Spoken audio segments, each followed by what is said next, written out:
पुत्र मुझे बचाओ, मैं गंगा के जल में डूब रहा हूँ।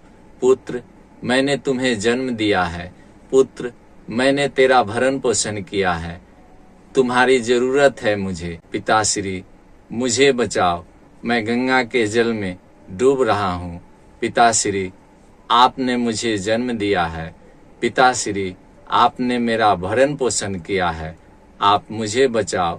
हे भगवान, जब मेरा पिता डूब रहा था, मेरे पुत्र डूब रहे थे, तो डूबते हुए पिता को देखा, डूबते हुए पुत्र को देखा।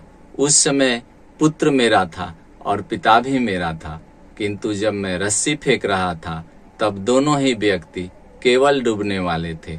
न कोई मेरा पुत्र था, न कोई मेरा पिता था। बात परीक्षा की हो रही है, बात कर्म की हो रही है, तो क्यों ना आज एक कर्मयोगी की परीक्षा की बात की जाए।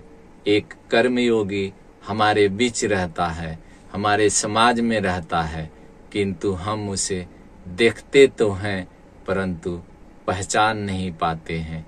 आज ऐसे ही एक कर्मयोगी की परीक्षा की बात करूंगा।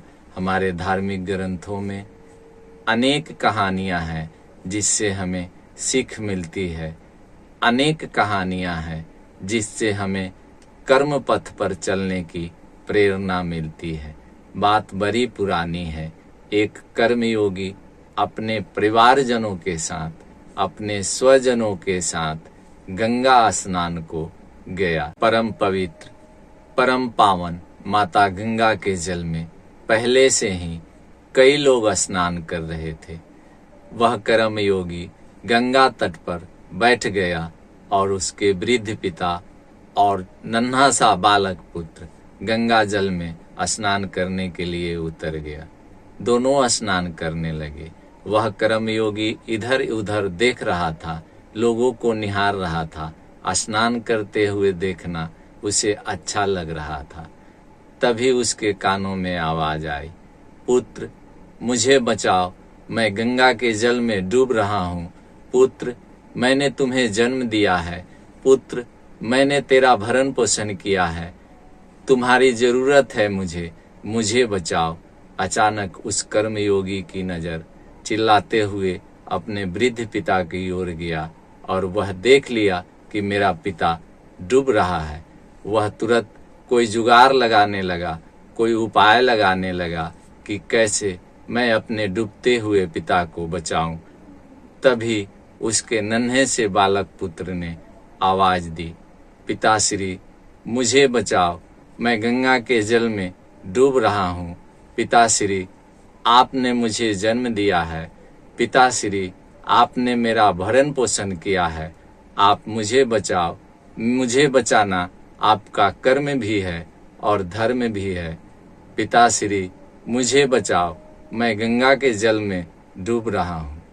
एक तरफ पिता डूब रहा था, दूसरी तरफ पुत्र डूब रहा था, किंतु उस कर्मयोगी के हाथ में एक ही रस्सी थे।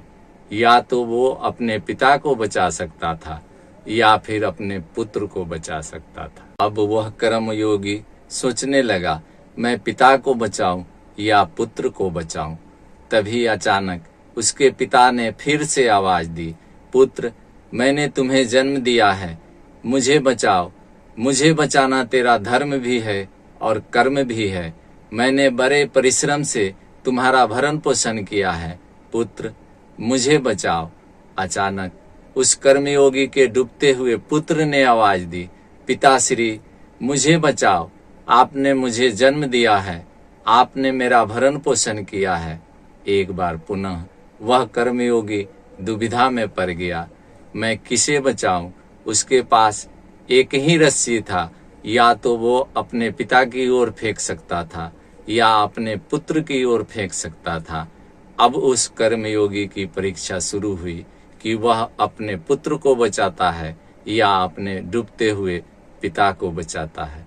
अचानक से उसने वह रस्सी अपने पुत्र की ओर फेंक दिया और बोला, पुत्र इसे पकड़ लो, मैं तुम्हें अवश्य बचाऊंगा। पिता देखता रह गया और पुत्र को वह बचा लिया। अचानक पिता डूब गया और पुत्र बच गया। सामने एक वृद्ध व्यक्ति देख रहा था। बोला, हे मनुष्य, तुमने यह क्या किया? अपने पुत्र को बचाने के लिए अपने पिता की बलि दे दी, अपने पिता की कुर्बानी दे दी। तुम अगर चाहता तो यह रस्सी अपने पिता की ओर फेंक सकता था और अपने पिता को बचा सकता था। वह कर्मयोगी विनम्रता पूर्वक बोला, हे भगवान, जब मेरा पिता डूब रहा था, मेरे पुत्र डूब रहे थे, तो डूबते हुए पिता को देखा, डूबते हुए पुत्र को देखा।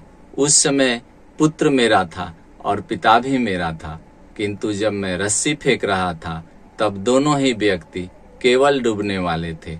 न कोई मेरा पुत्र था, न कोई मेरा पिता था। मैंने उस व्यक्ति को बचाया जिसका लंबा जीवन बचा हुआ है, और मैं उस व्यक्ति को न बचाया जिसका जीवन बहुत ही थोड़ा है। डूबते हुए व्यक्ति को देखकर मेरे मन में न कोई पिता का मोह था, न कोई पुत्र का मोह था। मैंने केवल अपना कर्म किया। एक तरुण बीज, एक नया पौधा जिसे विशाल बनना है, मैंने उसे बचाया। और एक विशाल वृक्ष जो कुछ दिनों में गिर जाता, मृत्यु को प्राप्त हो जाता, मैंने उसे न बचाया। यह मेरा कर्म था, यह मेरा धर्म था कि मैं उस वृक्ष को बचाऊं, उस व्यक्ति को बचाऊं जो तरुण है, अभी छाया दे सकता है, लोगों की सेवा कर सकता है। इसलिए मैंने इस नन्हे से बालक को बचाया। वह वृद्ध व्यक्ति यह सुनकर के खुश हुआ कि हाँ, तुमने अपना कर्म सही से निभाया है। मान्यवर, कर्मयोगी की परीक्षा होती है तो उसके कर्मों की परीक्षा होती है, उसके धर्मों की परीक्षा होती है, उस व्यक्ति की परीक्षा नहीं होती है। इस वीडियो में इतना ही। अगले वीडियो तक मुझे इजाज़त दें। जय श्री हरि।